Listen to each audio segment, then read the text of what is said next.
Y la transmisión empieza ya.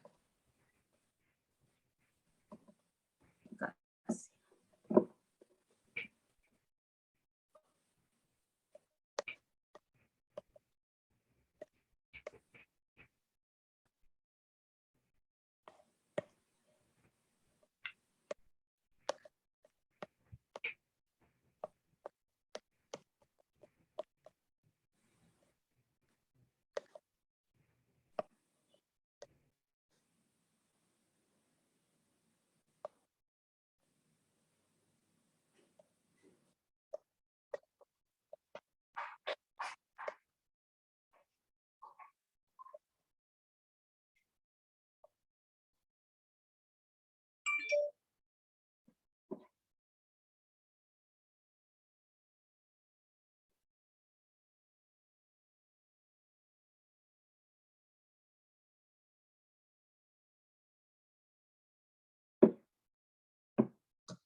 Listo. Bueno. Muy buenas tardes, queridos padres de familia, profesionales de la salud y de la educación y otros profesionales, otras personas interesadas en este tema. Les damos la bienvenida y las disculpas del caso por la hora, pero tenemos pues el tradicional tráfico del el día de semana, ¿verdad? Así que pues vamos a iniciar presentando a la licenciada Evelyn Campos. Licenciada, muchísimas gracias por acompañarnos y estar con nosotros este día para brindarnos este tema muy interesante, el cual pues no muchas personas lo conocen, ¿verdad? Pero que ahora usted nos va a enseñar acerca de las altas capacidades. Muy buenas tardes. Muy buenas tardes, es un gusto pues saludarlos y qué bueno que me han invitado a platicar un poco sobre las altas capacidades y un saludo pues a todos los que están ahorita conectados. Sí. Bueno, vamos a dar en estos momentos, pues ya vamos a hablar qué son las altas capacidades, que eso es un concepto, no es nuevo, sino que ya tiene bastantes años de venir evolucionando, lo que antes conocíamos como el niño superdotado, el niño con superdotación intelectual o las personas prodigios. Dentro de esta población mencionarles que hay un conjunto, hay una diversidad en la cual se involucran la precocidad intelectual, que se refiere a todos aquellos bebés que desde temprana edad se van saltando o van con una precocidad en el ámbito intelectual, se van saltando los hitos del desarrollo. Vemos bebés que desde el primer día se les observa que levantan su cabecita, hacen contacto visual con las personas que los sostienen, una mirada profunda, empiezan incluso a emitir palabras y de repente vemos que con mucha precocidad hacen todos estos hitos de manera precoz y que son notables en relación relación a otros niños de su edad. También dentro del concepto de altas capacidades tenemos a la superdotación intelectual, que son niños que vienen precozmente intelectual, ¿verdad? Que se desarrollan de esta forma y que al final esta precocidad no es pasajera. Hay niños que la precocidad intelectual sí se mueven, caminan rápido, pero en el ámbito intelectual, pues luego que llegan al kinder hay una normalización, ya empiezan a socializar con otros niños, empiezan a jugar, a comportarse como los demás. En el caso de la superdotación intelectual, la precocidad intelectual se convierte en estas características de un niño que empieza a aprender a un ritmo más acelerado y que también tiene características emocionales y sociales que son distintas a los niños de su edad. Siempre se van a observar de que destacan a nivel intelectual en diferentes áreas. Puede ser en talentos simples, que es en una área, vemos un niño que de repente nos está diciendo suma, resta, multiplicación a muy temprana edad, entonces tiene un talento para la matemática. Y existen también los niños superdotados que tienen los talentos súper complejos, que son talentos en varias áreas, tanto en la música, en la matemática, en las ciencias, y que se les observa que lo hacen a temprana edad. También dentro de este grupo teníamos a lo que es los genios. Anteriormente decía que eran niños genios, pero esto realmente el concepto era mal aplicado porque los genios son personas que dejan un legado a la humanidad, un invento, algo que sirve a la humanidad y que es reconocido a nivel mundial, ¿verdad? Y también están dentro de eso los prodigios, que son todos aquellos niños que hacen cosas sorprendentes a una edad muy temprana y que superan a un adulto. Todas estas personas están en esta como bolsa de las altas capacidades, que son capacidades innatas, ¿verdad? Desde muy temprana edad las van demostrando en relación a sus pares. Pero estos no son conceptos, como podríamos decir, sacados de la manga y que muchas personas piensan que las altas capacidades no existen. Y existen ya estudios científicos, ¿verdad? De una neurobiología de las altas capacidades, en donde se hacen estudios de estos cerebros de los niños que se identifican con altas capacidades, y se ha observado que el cerebro del niño con estas características, pues cuantitativa y cualitativamente es diferente a los niños de su edad. ¿En qué aspectos es diferente? Pues en una citoarquitectura, activación e interconectividad y densidad, más que todo, y una complejidad del cerebro. Más que todo está en el funcionamiento de realizar operaciones rápidas y de memorizar que estos chicos tienen. También la corteza cerebral, hay un mayor crecimiento hasta los 12 y 13 años. Por lo general, esta corteza cerebral tiene su mayor crecimiento alrededor de los 7 años. Estos chicos se desarrollan entre los 12 y los 13, sigue creciendo esta corteza cerebral. En cuanto a los lóbulos frontales en los adolescentes, se les observa que algunos cuentan con una madurez hasta de 5 años mayor que ellos, ¿verdad? Muestran este tipo de madurez. Y otra de las características del cerebro con altas capacidades es que hay una mayor densidad de la materia blanca. También hay un pensamiento multimodal, que es donde aparecen las múltiples potencialidades que un niño puede sobresalir, tanto en la música como en el arte, en el deporte o en varias actividades.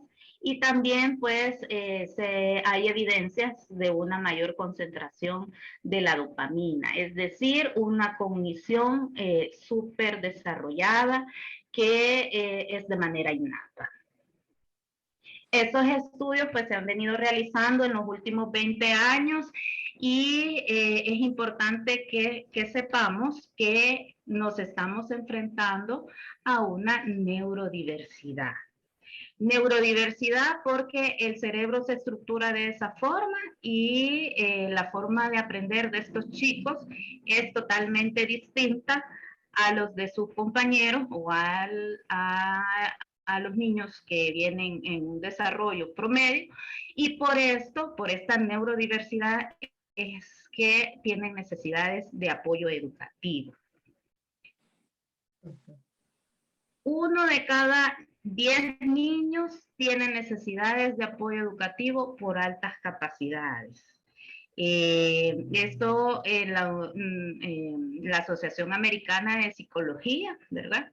Y la Asociación Nacional de Niños Superdotados de los Estados Unidos ha revelado que alrededor del 10% de los niños tienen esta condición, que no es ninguna enfermedad ni ninguna patología, ¿verdad? Simple y sencillamente es parte de la neurodiversidad, un cerebro totalmente distinto porque tiene un desarrollo más avanzado.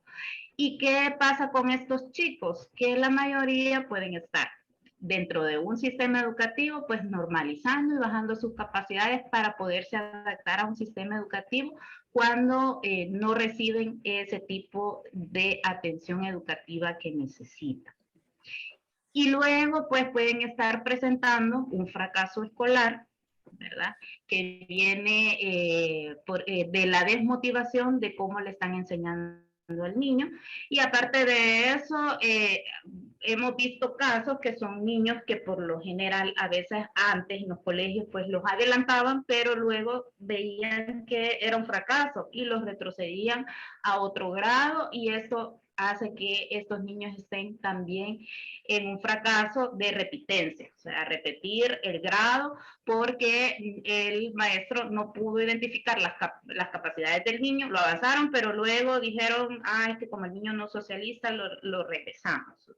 También el fracaso escolar viene más que todo de la desmotivación por parte del niño, porque por lo general los conocimientos, cuando el niño va a la escuela, ya esos conocimientos, los primeros, ya los conoce.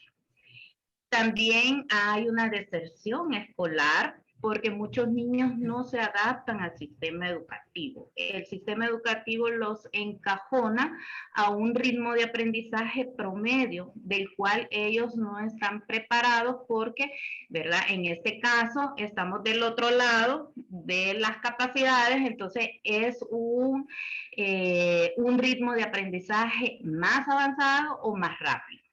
Estos niños por lo general quieren profundizar en temas más específicos y lo que se le ofrece en la escuela por lo general no es de su motivación.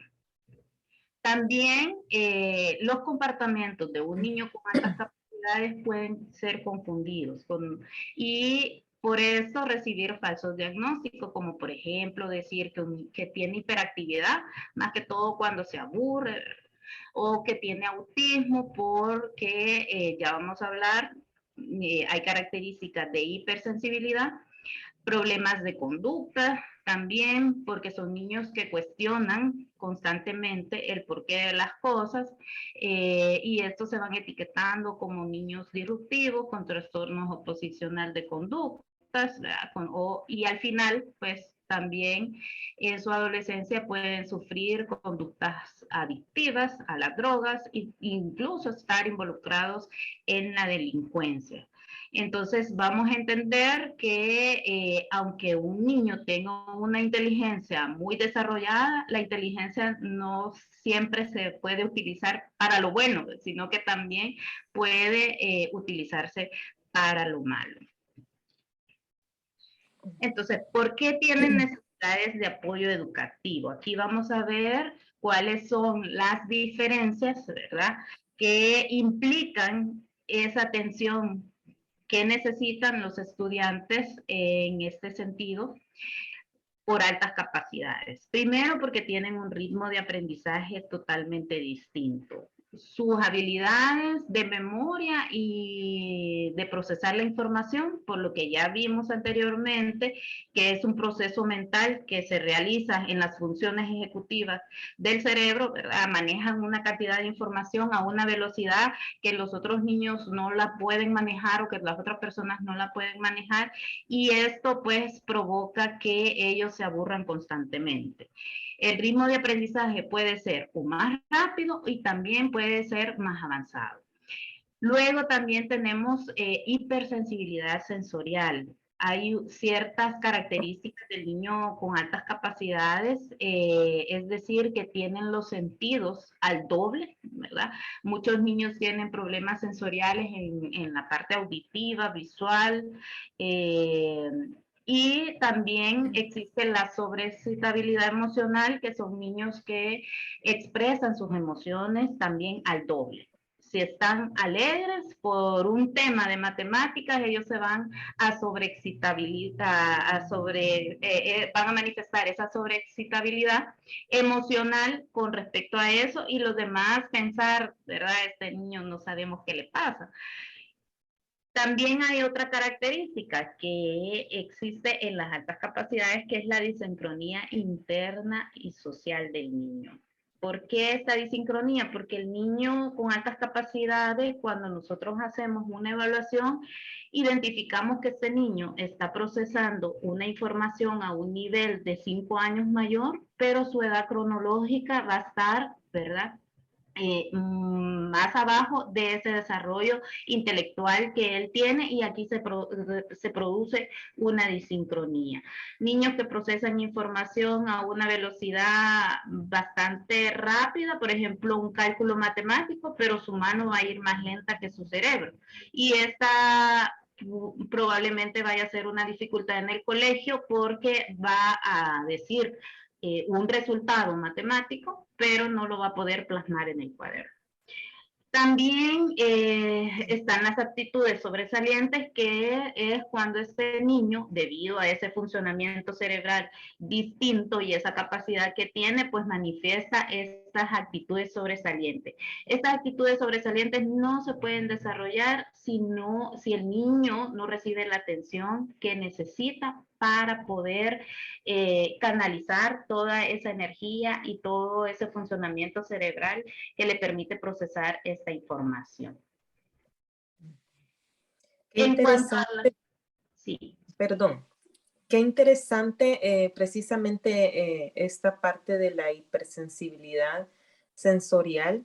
Dentro de los estudios o la neurociencia detrás de los niños con altas capacidades o de las personas con altas capacidades, existe una explicación para que haya esta situación.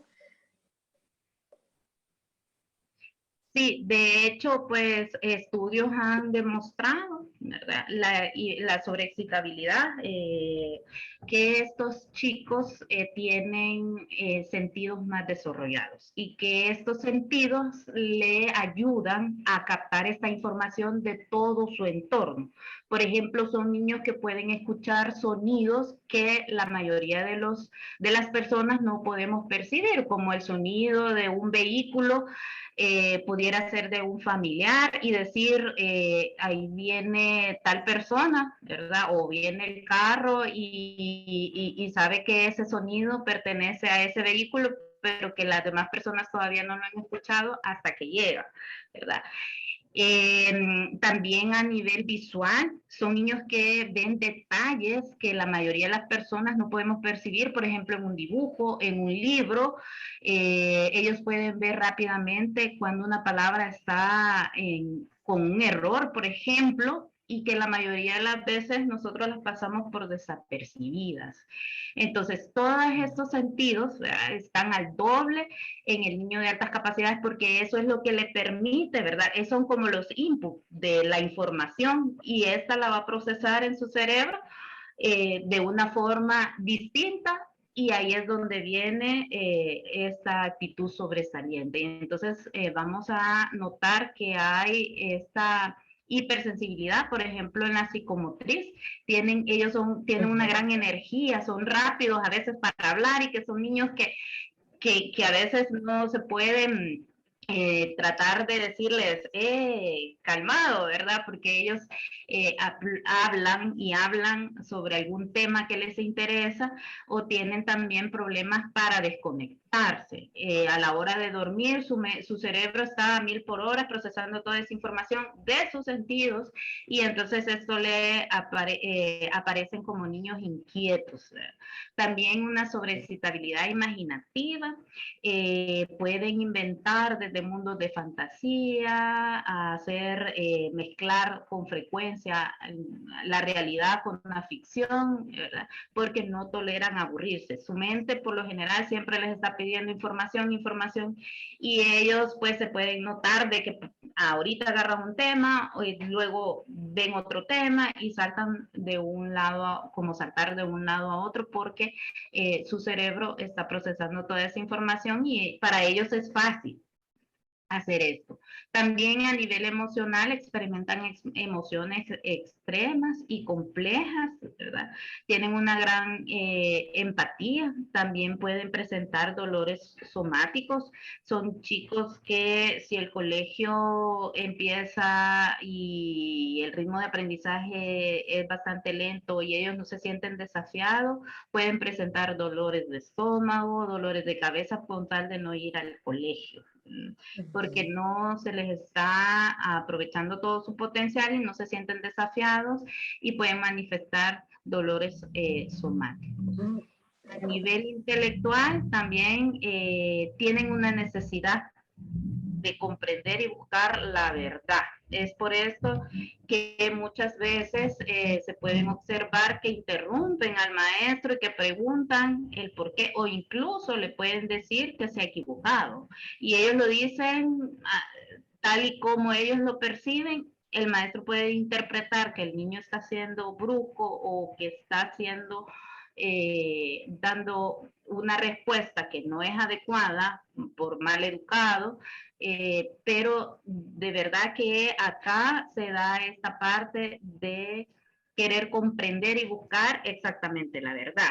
Como niños que cuestionan en las materias de religión y que quieren llegar hasta el último, hasta comprender todo lo que ha pasado, ¿verdad?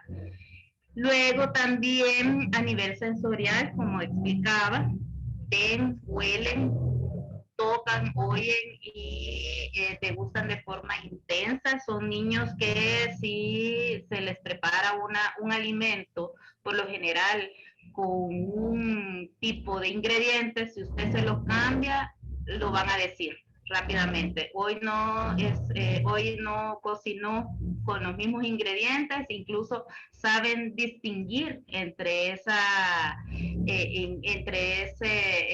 esos sabores. También sienten un gran placer por las experiencias estéticas, por el arte, por la música, mientras otros niños pues quieren jugar, por ejemplo, a los carritos. Hay otros niños, los niños con altas capacidades a esa edad, en los 5 años, pues sienten un gran placer por los libros, por la parte de armar rompecabezas, por ejemplo, y esto pues es una característica que ellos tienen. También pues otra de las características es el desarrollo asíncrono o la disincronía que pueden tener. Esta se puede dar a nivel psicomotor, ¿verdad? Lo que les explicaba, que pueden tener una gran capacidad intelectual que no va acompañada de su destreza motriz. Por ejemplo, niños que no quieren escribir, ¿verdad? O que tienen dificultades para la escritura porque todavía su edad cronológica no les permite pues llevar el ritmo de un dictado, por ejemplo, pero su cerebro va más rápido y va procesando esa información. Entonces, cuando ya se les pide que el niño escriba algo, para el niño ya no es significativo porque él ya lo puede, ya lo procesó en su cerebro y entonces escribirlo para él está de más.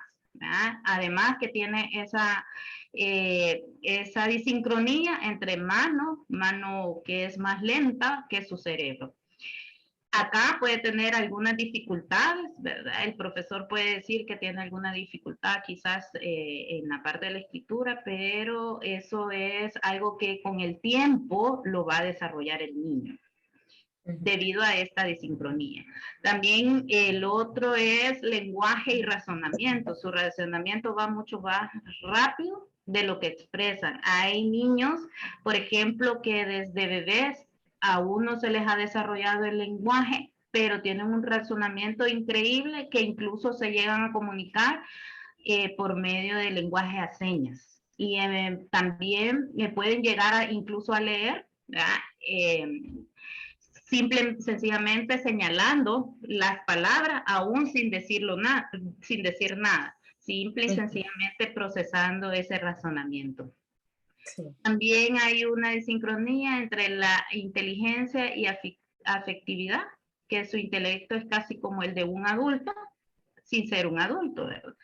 Porque emocionalmente son muy sensibles y muy vulnerables. Entonces, estas características pueden ser, por lo general, confundidas con otras patologías.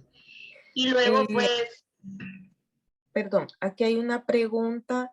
¿Un niño con altas capacidades podría no aceptar una respuesta a una duda simplemente porque no le gusta la respuesta y buscar explicaciones? Además, dentro de un mundo de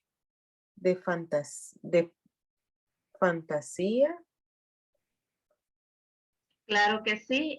Por lo general, los niños con altas capacidades buscan respuestas lógicas y también pueden hacer, en los primeros años, pueden ellos buscar dentro de un sinfín de historias que su cerebro canaliza, ¿verdad? Pueden buscar también ahí respuestas.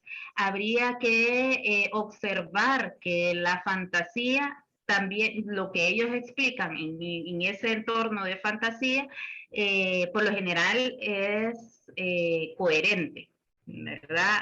Aunque sea fantasía, no se salen de la realidad, sino que esto puede ser de manera coherente y lógica. Siempre van a buscar explicaciones lógicas para poder comprender algo.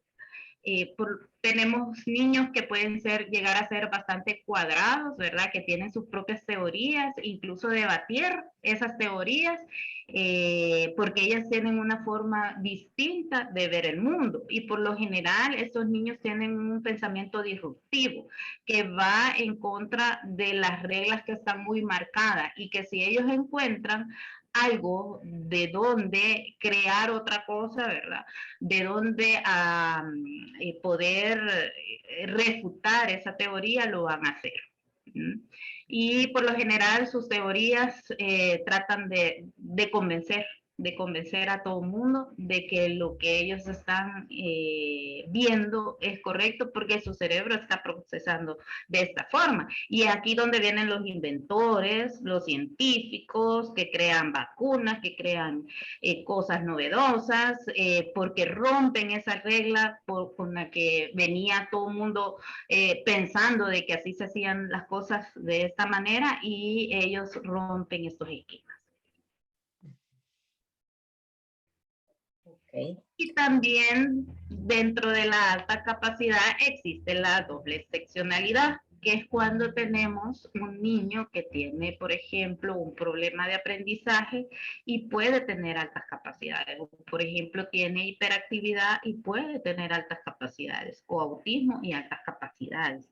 Son estadísticas bastante, es una minoría, pero sí existe esta doble seccionalidad. Por ejemplo, en niños que van a presentar, ¿verdad?, características autistas bien marcadas, pero al mismo tiempo los test de inteligencia le van a salir en percentiles altos, provocando que este niño tenga altas capacidades y al mismo tiempo características de autismo. Okay.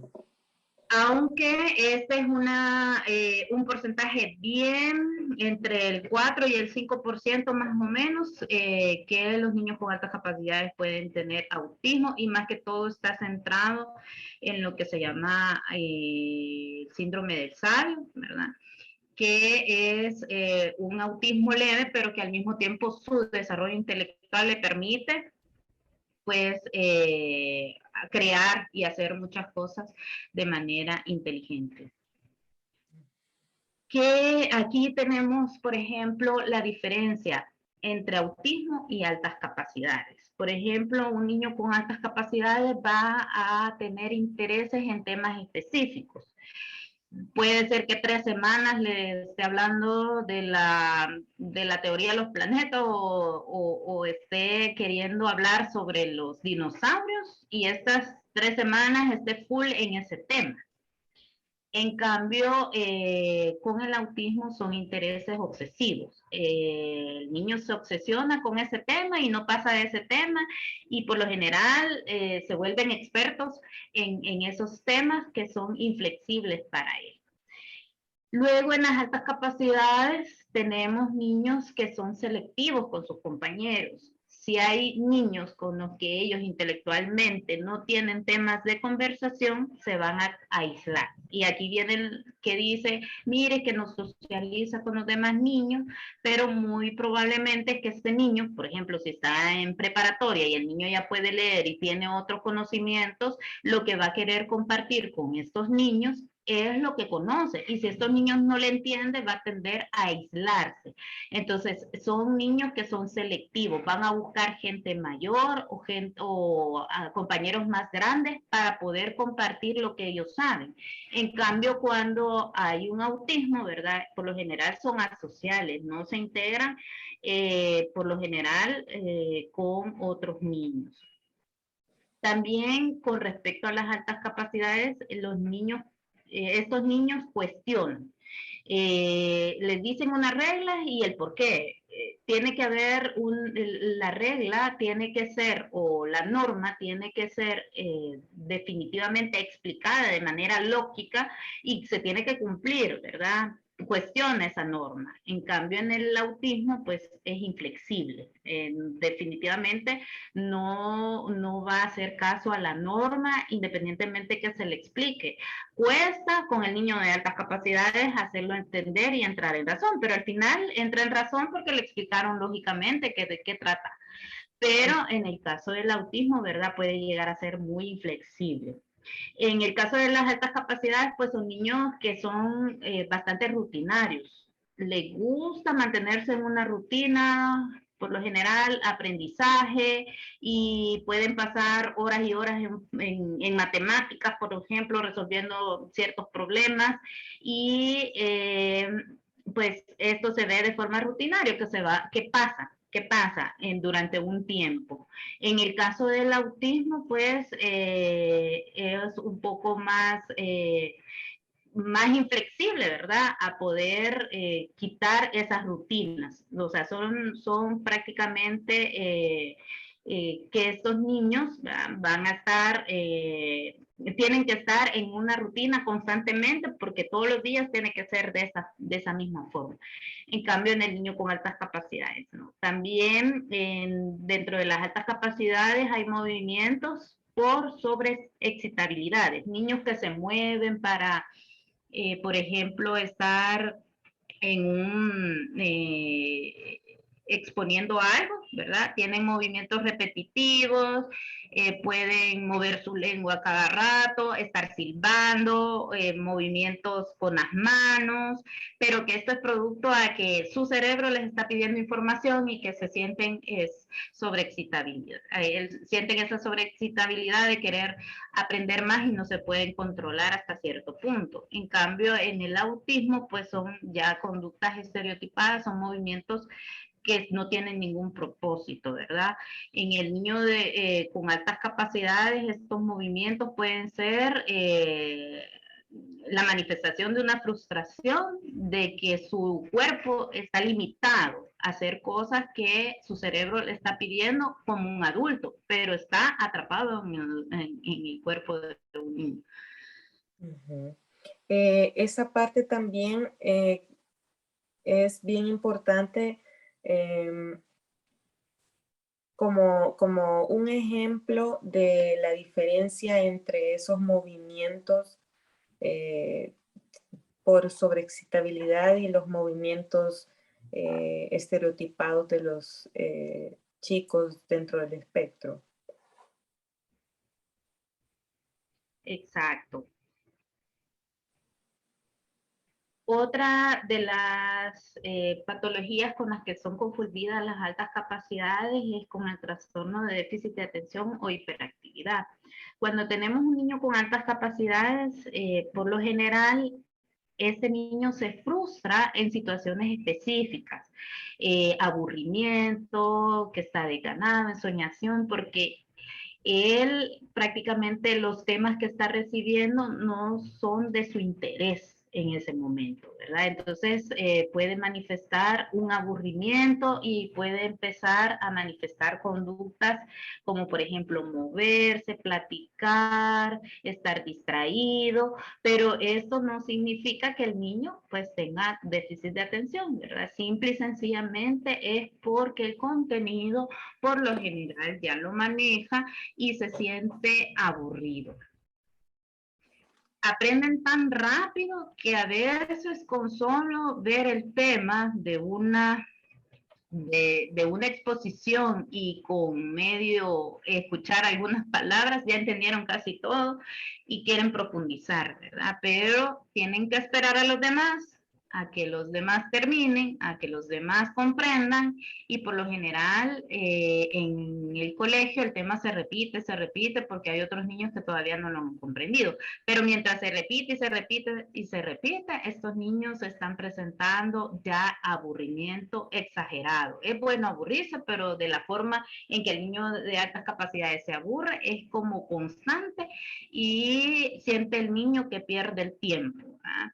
Y entonces su cerebro empieza a imaginar aquella cosa, aquel problema matemático, empieza a imaginar otras cosas y se ve como distraído, pero no tiene déficit de atención. En cambio, en el déficit de atención ¿no? que se presenta como patología, pues la atención es pobre en casi todo. El niño prácticamente no aprende. Acá sí, ¿verdad? En las altas capacidades el niño va a 1000 por hora aprendiendo ciertos temas también que más que todo es su interés y que sí los aprende rápidamente. Luego también es que un niño con altas capacidades es persistente en temas que le interesan. Por ejemplo, si van a hablar sobre los planetas y es su tema de interés, se va a poner concentrado en ese tema. Pero si viene otro tema que no le encuentra a él el sentido, rápidamente va a perder la atención y el interés. La diferencia es entre el trastorno de déficit de atención es que el niño siempre va a presentar baja persistencia, frustración en casi todo, ¿verdad? No va a terminar ni un tema ni otro. En cambio, el niño con altas capacidades sí se enfoca en temas específicos. Los dinosaurios, ahí puede pasar horas y horas y horas en los temas del políticos incluso en física, en matemática, puede pasar horas y horas, pero tal vez otro tema del lenguaje no sea el que es de su interés y que lo sientan que ellos que tal vez eso no les va a servir y que van a presentar este desinterés por ese tema. Luego también el niño con altas capacidades tiene un pensamiento más rápido que el juicio, o sea, comprende más rápido y ya estar como sin hacer nada, se siente muy frustrado, su cerebro le pide más conocimiento y al estar sin hacer nada, pues ahí viene como cierta impulsividad y se puede sentir frustrado, levantarse, hacer bulla, presentar diferentes conductas, ¿verdad? Pero eso es producto a que su cerebro está en stop y no puede estar en stop. En cambio, en el déficit de atención, pues la impulsividad no se detiene. Siempre es impulsivo, se muestra un niño que tiene dificultades incluso para aceptar cualquier cosa que se le dice y los límites. En cambio, en las altas capacidades, como ya hablamos, cuestiona las normas. Estas Y, serían como las diferencias entre un trastorno de déficit de atención y el de altas capacidades. ¿Que pueden coexistir juntos? Sí. Hay niños que tienen altas capacidades y déficit de atención, pero es un porcentaje bien mínimo y por lo general, ¿verdad? Hay que tratar ambos, tanto las altas capacidades como el déficit de atención.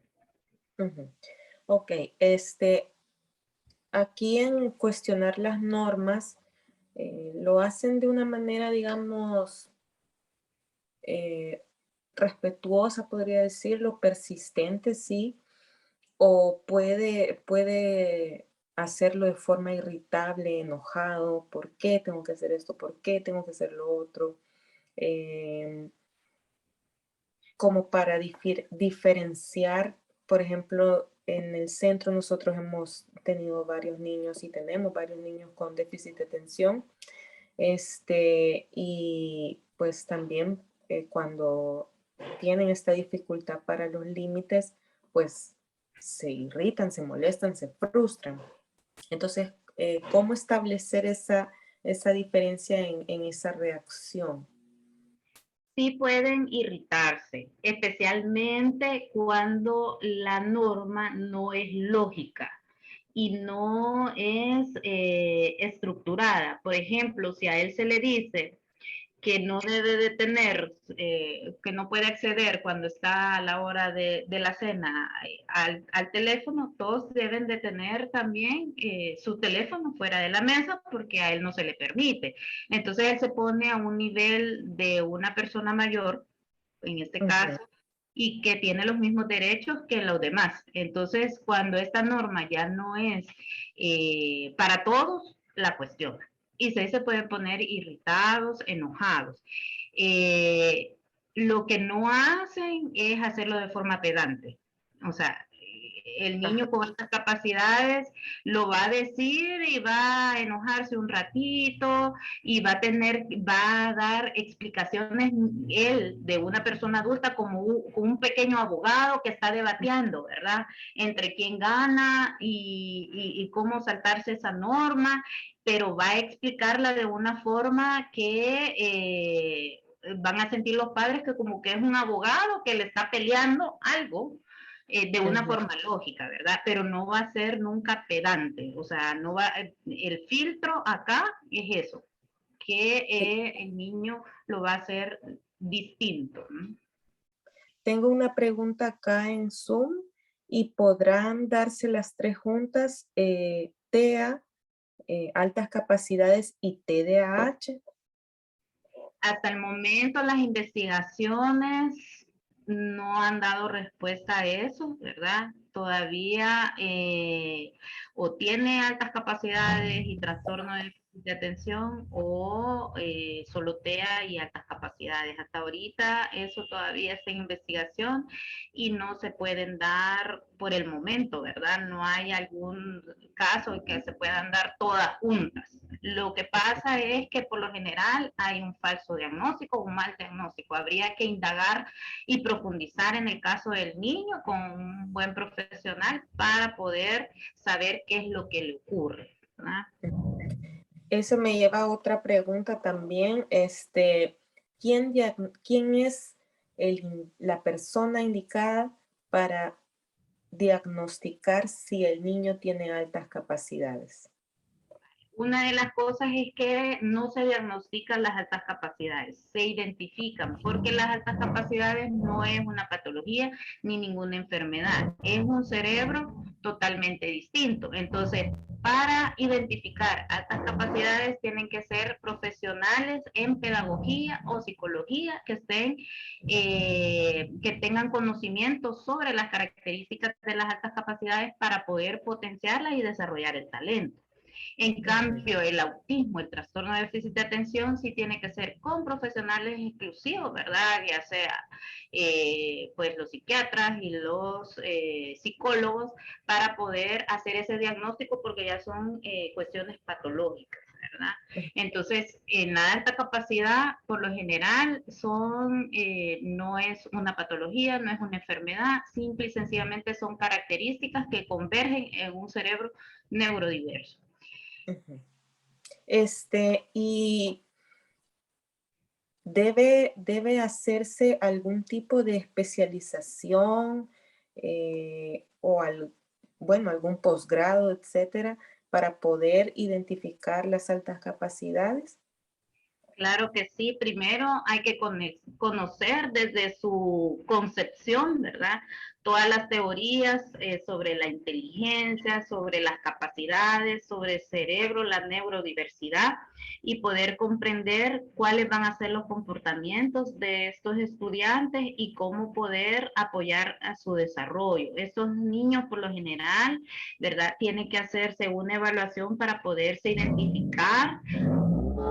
Se utilizan diferentes pruebas y ¿cómo se llama? Formas de cómo poder identificar estas capacidades para dar una orientación más que todo específica, porque el niño con altas capacidades lo que requiere es una educación diferenciada, ¿verdad? Tanto en casa como en la institución educativa para que pueda desarrollar su potencial, porque al final él puede ser un problema, tiene una gran capacidad, pero si no se le detecta y no se desarrolla, va a ser una persona, un adulto frustrado, que por lo general se va a sentir incomprendido toda su vida, ¿verdad? Y va a manifestar problemas incluso de depresión existencial, porque no entendieron sus capacidades, su forma de pensar. Ok, no sé si más adelante viene también como, bueno, ya vimos la siguiente diapositiva, pero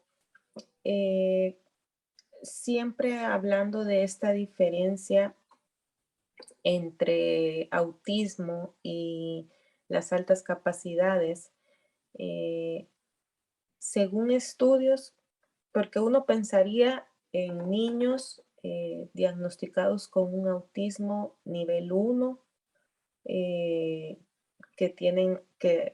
a quienes se les llama alto funcionamiento, pero según estas estadísticas que nos dio, que son bastante bajas, ¿qué chicos dentro del espectro autista, qué personas son las que han demostrado, se les ha identificado que tienen las altas capacidades? A todos aquellos niños que dentro de la evaluación, ¿verdad? Que se le detectan las características de autismo, pero que en las pruebas de inteligencia sus puntajes o sus percentiles de inteligencia superan al promedio, ¿verdad? Todos esos niños tienen doble excepcionalidad y tanto hay que trabajar la parte del autismo como la de las altas capacidades porque igual, ¿verdad? Hay que comprender que hay ciertos comportamientos van a ser específicos de las altas capacidades y otros comportamientos específicos de su condición de autismo. Entonces, para poder establecer e identificar, hay que hacer una prueba de inteligencia. Exacto. Hay que contrastar con todas las características de las altas capacidades, ¿verdad? Y si el chico se demuestra que tiene una gran inteligencia para procesar problemas matemáticos y que se vuelve un experto, ¿verdad? Hay algo ahí que es producto de las altas capacidades. Porque hay otros tipos de autismo que donde el niño tiene las características de autismo, pero tiene problemas también para el aprendizaje, ¿verdad? Entonces, en estos casos, pues sería solamente autismo. ¿Y a partir de qué edad es cuando se puede obtener el grado de inteligencia de los chicos? Se puede manifestar desde las edades tempranas en precocidad intelectual, que es observable, ¿verdad? Niños que van en un desarrollo precoz intelectual distinto a los demás, y luego ya entre los 3, 4, 5 años se puede llegar a hacer un test de inteligencia, pero dependerá del niño, ¿verdad? De la entrevista, de toda la información que se obtenga para poder determinar si ese niño aplica a un test de inteligencia o no. Correcto. Muchas gracias. Y también pues existe la doble seccionalidad con las dificultades de aprendizaje, ¿verdad? Un niño puede tener altas capacidades y al mismo tiempo a tener dislexia, invertir letras, hacer también escribir al revés, tener problemas asociados a estas patologías en donde hay que trabajarse ambas dificultades. ¿Cómo lo vamos a saber? Porque el niño verbalmente expresa toda su inteligencia, aunque no la pueda plasmar en el cuaderno, ¿verdad? Luego está también pues la disortografía, que son todos estos problemas de aprendizaje que por lo general interfieren en la forma del aprendizaje del niño, pero que también hay algo en el niño que muestra parte de la creatividad, un desarrollo intelectual distinto y que esto puede ser algún impedimento también para poder detectar las altas capacidades. Acá, por lo general, todos pensaríamos que un niño con altas capacidades, ¿verdad? Es aquel niño que lleva 10 y que se porta bien, y eso es totalmente erróneo. Los niños con altas capacidades tienen necesidades de aprendizaje educativas y si no se les ofrecen trabajar estas necesidades, ¿verdad? Van a caer por lo general en bajo rendimiento. En algunos años, en los primeros años, van a ir punteando con 10, con 9, pero puede venir una adolescencia y tener un bajo rendimiento o empezar con un bajo rendimiento. Entonces, ¿cómo vamos a identificar ese bajo rendimiento? Pues primero que no finalizan los temas que no le interesan, porque él está enfocado en otros temas. También tiene desgana ante el maestro, porque por lo general estos niños son muy rápidos para detectar cuando el maestro se equivoca o cuando el maestro realmente quizás no está preparado para una clase, y pues también incluso por la hipersensibilidad sensorial a los sonidos. Hemos notado que también hay niños que la voz del maestro pues le puede provocar cierta apatía. Entonces ellos podrán expresar este desgano ante el maestro. También se puede observar distraído, por lo que ya hemos hablado, por el aburrimiento.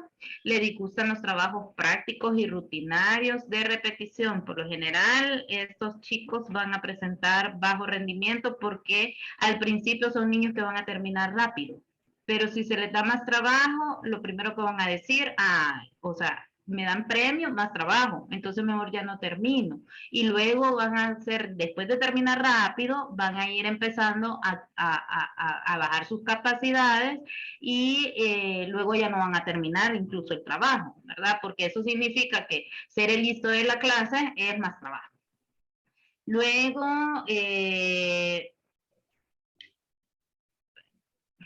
Luego también pueden parecer exigentes consigo mismos, son niños bastante perfeccionistas, no les gusta perder, se inventan reglas y por lo general quieren hacer las cosas como ellos los están pensando en su cerebro, plasmarla de una forma que se exigen, que a veces piensan, es que los padres tienen mucho que ver porque quizás todo el día le pasan enseñando.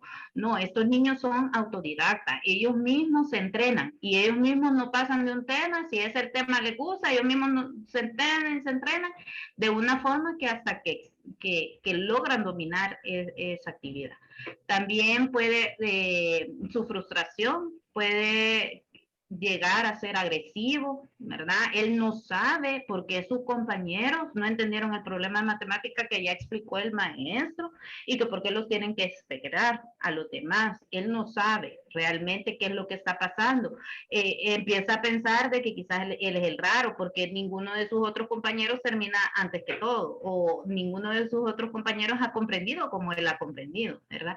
Entonces puede parecer muy crítico ante eso y poder, bueno, ahí viene baja autoestima, empezar a ver que él se siente que es realmente diferente y mostrar esa agresividad. También es un niño que va a presentar, que va a ser muy retador, ¿verdad?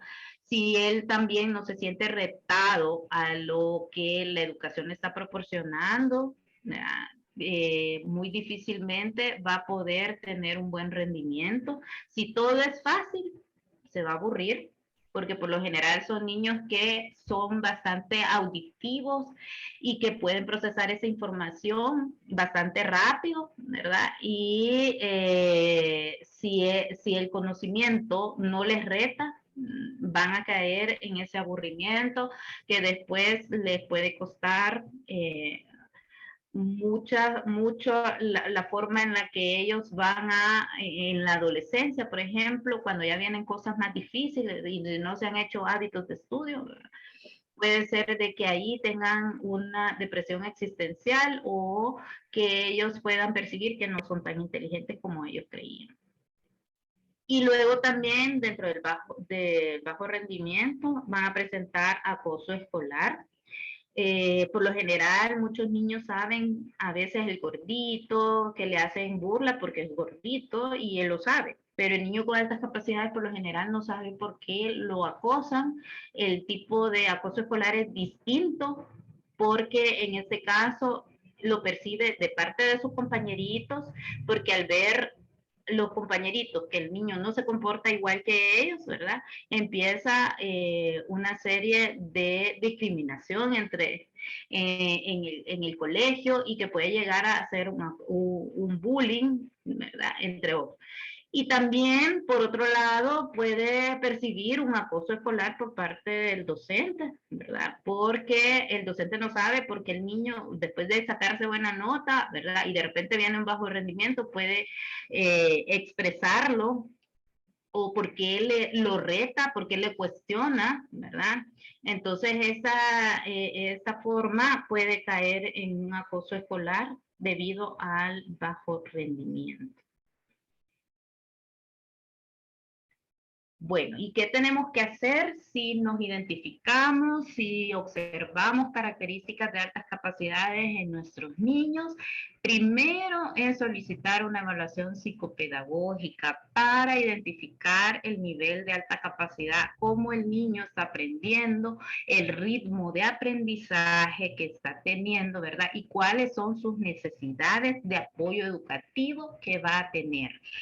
Esto, cada niño es distinto, cada niño con altas capacidades no va a mostrar las mismas características, puede mostrar distintas, entonces es necesario que haya una evaluación personalizada y una atención igual en la institución educativa personalizada que le ayude a desarrollar estas capacidades que él mismo no ha pedido, ¿verdad?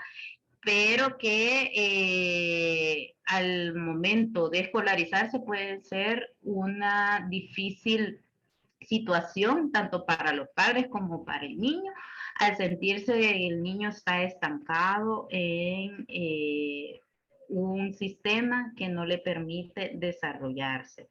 Así que es importante hacer esta evaluación psicopedagógica para identificarlas con un profesional que comprenda las altas capacidades y que pueda hacer preparar un plan de acción, porque no es solamente decir, ah, el niño tiene altas capacidades, pero ¿y ahora qué hago, verdad? Sino que sí es necesario tener un plan de acción para que los docentes lo puedan ejecutar y puedan desarrollar estas capacidades. Dentro de este plan de acción hay niños que necesitan una flexibilización curricular, ¿verdad?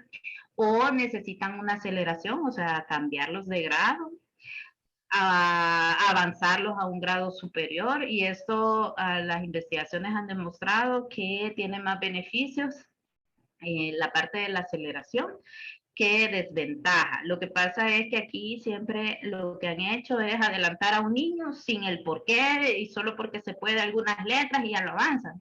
Pero eso a nivel internacional, ¿verdad? En otros países no se da de esa forma. Lastimosamente, hoy por hoy todavía no hay políticas educativas inclusivas para este tipo de estudiantes, y durante años pues se ha estado perdiendo todas estas capacidades de los chicos que no se les da la atención necesaria. Aunque en el Ministerio de Educación sí hay, ¿verdad?, una normativa que dice que las necesidades de apoyo educativo son tanto para niños con limitaciones, que los niños con autismo, que tienen una discapacidad intelectual, pero también la ley dice que también los niños con altas capacidades entran dentro de estas necesidades de apoyo educativo, y que hasta el momento pues no hay políticas, y que de eso se trata la fundación. Nosotros como fundación explicarles que trabajamos en diferentes líneas, ¿verdad? Una es la poder identificar, tenemos ya un censo que nos permite pues abogar por todos estos niños ante el Ministerio de Educación y ante el gobierno para que pueda aplicarse todas estas políticas educativas que se necesitan. La mayoría de estos niños pues hoy por hoy están terminando en fracaso escolar o en patologías que no tienen nada que ver con sus altas capacidades, desperdiciando tanto potencial en el país, y que es necesario que lo podamos aprovechar. Así es que como fundación, pues invitarlos a que si ustedes observan todas estas características, lo mejor, lo ideal será hacer una evaluación psicopedagógica para poder determinar cuáles son esas necesidades de apoyo educativo y cómo se va a trabajar dentro del ámbito escolar, familiar, porque no solamente son necesidades intelectuales, sino que son necesidades sociales. Los niños con altas capacidades también tienen necesidades de poder socializar con niños que se encuentren en el mismo nivel intelectual, ¿verdad? Por eso es que nosotros hacemos diferentes actividades con los chicos para que puedan socializar y mantener esta comunicación. También a nivel emocional, ¿verdad? Es totalmente distinto el comportamiento con los otros chicos, entonces los padres necesitan apoyo y dirección. Nosotros proporcionamos a los padres charlas de orientación, también trabajamos de la mano con los docentes para poderles proveer, sabemos que el tema es bastante desconocido, pero a través de la evaluación psicopedagógica nosotros trabajamos de forma integral para poder orientar también al docente y de cómo poder ir desarrollando esas capacidades. Así que aquí les dejamos nuestros teléfonos y nuestros contactos para que nos puedan llamar o agendar alguna cita. Excelente. Una vez los padres se contactan con ustedes, ¿qué tipo de evaluaciones ustedes hacen además de las pruebas de inteligencia? O si digamos los chicos, los padres llevan pruebas de inteligencia que se le han realizado a los niños, ¿qué complementos son los que realizan ustedes? Más que todo, hacemos las pruebas pedagógicas. Las pruebas pedagógicas nos permiten a nosotros saber cómo este niño está aprendiendo, para empezar, cuáles son sus intereses y con base a eso hacer un plan de acción, porque cada niño tiene su propia forma de aprender. Y eso es importante cuando nosotros hacemos un estudio, ¿verdad?, de las características, es importante poder personalizar ese currículo para que el niño pueda aprovechar todas estas capacidades y en vez de ser un problema en la institución educativa, se vuelva un talento, que eso es lo que percibimos o andamos buscando como fundación. Nuestro objetivo es que el niño, pues dentro de esta diversidad y esta amplia capacidad, pueda desarrollarse hasta el máximo de sus capacidades y que dentro de ese entorno también pueda llegar a ser feliz, porque un niño aburrido es infeliz. Un niño que está todo el tiempo etiquetado como un problema porque platica es infeliz. Entonces, muy probablemente este niño tenga una capacidad extraordinaria para poder trabajar la área lingüística, la inteligencia lingüística, y no está siendo aprovechada.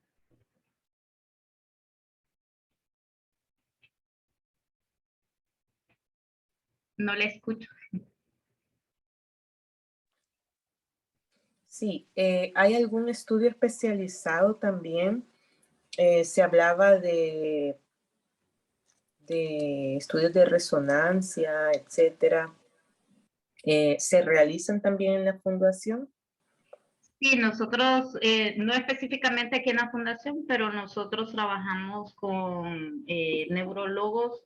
De hecho, con el doctor Picardo también hemos trabajado para poder hacer este tipo de investigaciones. Todavía aquí en el país no se realizan para las altas capacidades, solamente para otros trastornos, pero en eso estamos trabajando. Si hay alguna evaluación neurológica que se debe de hacer, ¿verdad? Siempre lo referimos nosotros a las instancias necesarias para poder hacerlas de forma con un profesional.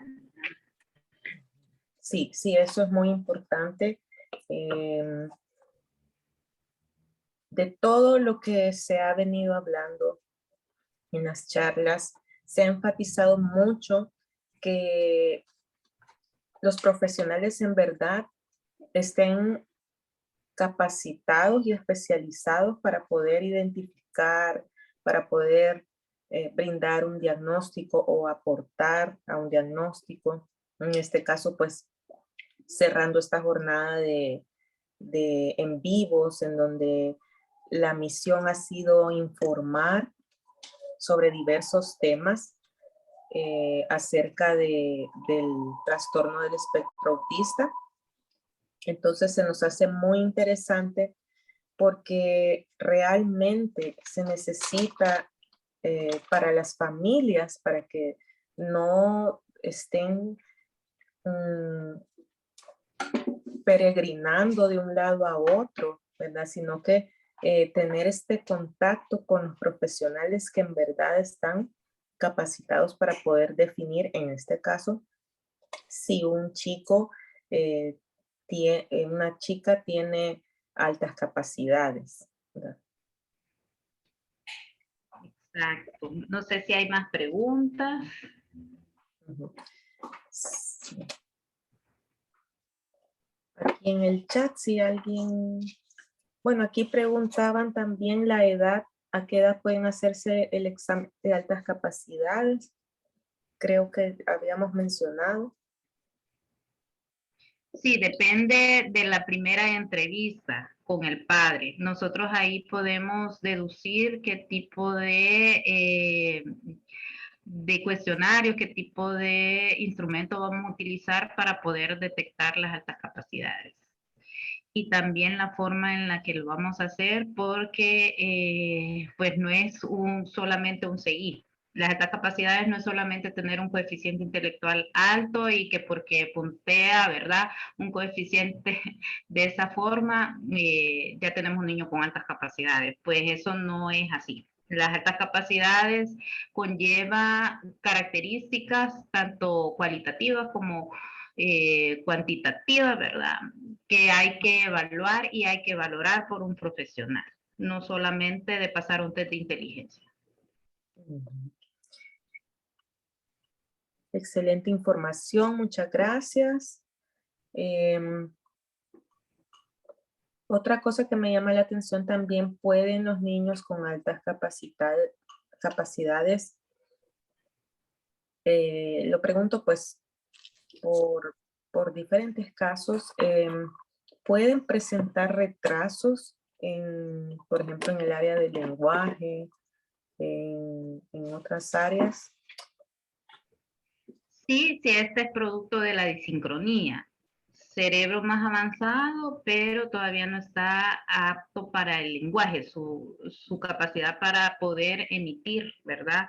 Los sonidos y todo eso no está preparado, como lo que les mencionaba de niños que entienden todo, pero no lo pueden expresar porque todavía sus funciones cerebrales no están aptas para ese lenguaje, pero su cerebro ya lo procesó y que bien pueden aprender incluso lenguaje de señas, ¿no? Okay. En este caso, entiendo yo, si no está preparado, por ejemplo, un niño que ya está leyendo y tiene, o sea, o que ya identifica números y letras y tiene 1 año y medio, por ejemplo. Sí, O no sé, si hablamos de una edad en la que todavía no esté preparado para dar palabras y hacer frases, 9 meses, por ejemplo. exacto. Digamos que un bebé, por ejemplo, puede ser que un bebé desde los 3 meses ya pueda incluso jugar en la computadora, pero todavía no puede hablar. Pero sí la lógica que le da al juego, lo podemos intuir que ese niño tiene altas capacidades, ¿verdad? O a los 9 meses está en alguna actividad, ¿verdad? En donde pueda él expresar, el niño pueda expresar lo que está haciendo de manera lógica, digamos con un juguete de lógica, o armar un rompecabezas de 30 o más piezas, pero en el mismo momento tiene problemas para, ¿verdad?, hablar. Y sí es producto de la disincronía. Lo más importante de las altas capacidades es identificar esas capacidades cognitivas que van muy por encima de los demás niños. Y es allí donde hay que poner atención, porque si no son tratadas de la mejor forma, ¿verdad? Pueden verse frustradas y al final, pues, terminar siendo una patología un mal diagnóstico. Sí. También acá preguntan, ¿un niño identificado con altas capacidades puede perder estas cualidades? No las pierde, pero sí se duerme. O sea, es como, el cerebro es como un músculo. Si ustedes no lo entrenan, ¿verdad? Muy difícilmente se va a poder desarrollar. La inteligencia se puede desarrollar, así como también se puede perder, ¿verdad? Porque no se le dio la atención adecuada. Entonces, aunque este niño tenga esas capacidades intelectuales, si el cerebro percibe que no se le fue desarrollando, entonces lo que va a hacer es dormirlas, no las necesita, las eliminamos. Ujú. Podemos abordar con ustedes a un adolescente de 18 años diagnosticado con TDAH que actualmente no defina hacia dónde dirigir su educación superior. Vaya, sí, bueno, nosotros vemos hasta los 16 años. Pero en el caso, ¿verdad?, que dice de adolescentes de 18 años, fíjense que pasa algo bien curioso. Los adolescentes con altas capacidades, por lo general, a veces no saben qué estudiar en adolescencia porque su talento, el desarrollo de su talento desde las edades tempranas fue tratado como un problema. Entonces, cuando vienen los estudiantes a querer definir una carrera, no saben por qué especializarse. ¿Vale? Por ejemplo, un niño que tiene una sobreexcitabilidad o una inteligencia para la lingüística, que habla y bueno, todo el tiempo le estuvieron diciendo que se callara, que parecía periquito, ¿verdad? Y que todo este tiempo fue un problema, muy probablemente ese estudiante estaba destinado para ser un gran periodista, un gran orador, pero como toda su vida se le dijo que era un problema, entonces este niño percibió que su talento pues era eso. Y cuando viene la adolescencia y quieren decidirse por una carrera, ya no saben qué estudiar, porque en su cerebro viene seteado de que su talento, ¿verdad? No era el que, no es, era apto, sino que era más bien un problema.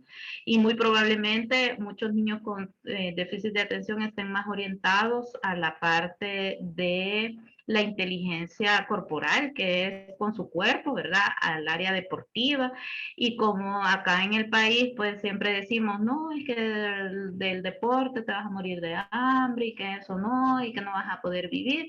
Entonces muchos talentos son apagados de esta forma. Y luego, pues el niño no sabe, no le motiva nada porque su talento estaba ya en algún deporte, ¿verdad? Dice tener un talento como musical es parte de las altas capacidades. Sí, el talento musical viene en la parte de los prodigios, ¿verdad? Si hay un niño que, por ejemplo, toca notas ya que supera a un adulto, se podría hablar de prodigios. Y es acá donde nos vamos a enfocar en su talento, ¿verdad? Y tiene necesidades. Si el talento musical no interfiere con su escuela, no hay necesidad de hacer una evaluación psicopedagógica, ¿verdad? Pero sí entra dentro de las altas capacidades como un niño prodigio, todos aquellos niños que, por ejemplo, a muy temprana edad tienen una voz extraordinaria y que los podemos ver en los programas, en los shows de talento, ¿verdad? Son niños prodigios que de igual forma entran dentro de las altas capacidades porque donde tenemos que enfocarnos en ese talento y no tanto encasillarlos en que tienen que hacer las normas que todo mundo, ¿verdad?, exige. Darle las oportunidades, ¿verdad? Las oportunidades, Sí. exacto. Si no es identificado, ¿verdad? Hay niños que tienen una voz extraordinaria para el canto, pero como si nunca lo identificamos, no lo desarrollamos y muy probablemente esta niña al final, pues como no ha desarrollado ese talento, pues no sabe que lo tiene hasta que tal vez algún día en algún show o algo se le ocurre cantar, ¿verdad? Y ahí se da cuenta, pero ya perdió bastantes años donde pudo haberse desarrollado de una forma mejor. Así es. Bueno, licenciada, muchísimas gracias por su valiosísimo aporte a esta jornada de la concientización sobre el autismo.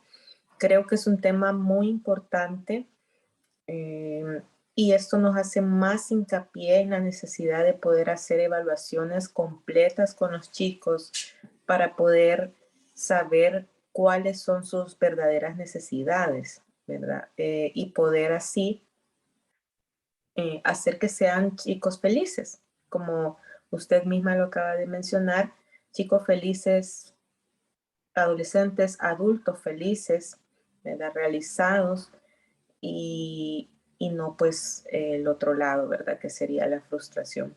Así que nosotros como centro nos alegra mucho poder tener este contacto con usted, licenciada, con la fundación y invitamos a los padres, ¿verdad? También a que se aboquen a la fundación si ustedes consideran que sus hijos podrían ser identificados como niños con altas capacidades. Así que muchísimas gracias, licenciada. Ha sido un placer. Gracias a ustedes y gracias pues por la oportunidad de poder explicarles todo el tema de altas capacidades que muchas veces se desconoce, ¿verdad? Hay muchos mitos también en relación al tema y pues en el país es un tema que no ha evolucionado mucho. Así que muchas gracias. un gusto haber participado con ustedes. Bueno, muchísimas gracias y gracias a todos los padres que estuvieron con nosotros a lo largo de todos los webinars que realizamos. Esperamos que haya sido enriquecedor para todos. Para nosotros, pues ciertamente también lo ha sido como centro y estaremos luego, pues en algún momento que se requiera, que se solicite, otra invitación a la licenciada para poder llevar más información. Así que muchísimas gracias y muy feliz noche para todos. Gracias. Feliz noche. Feliz noche.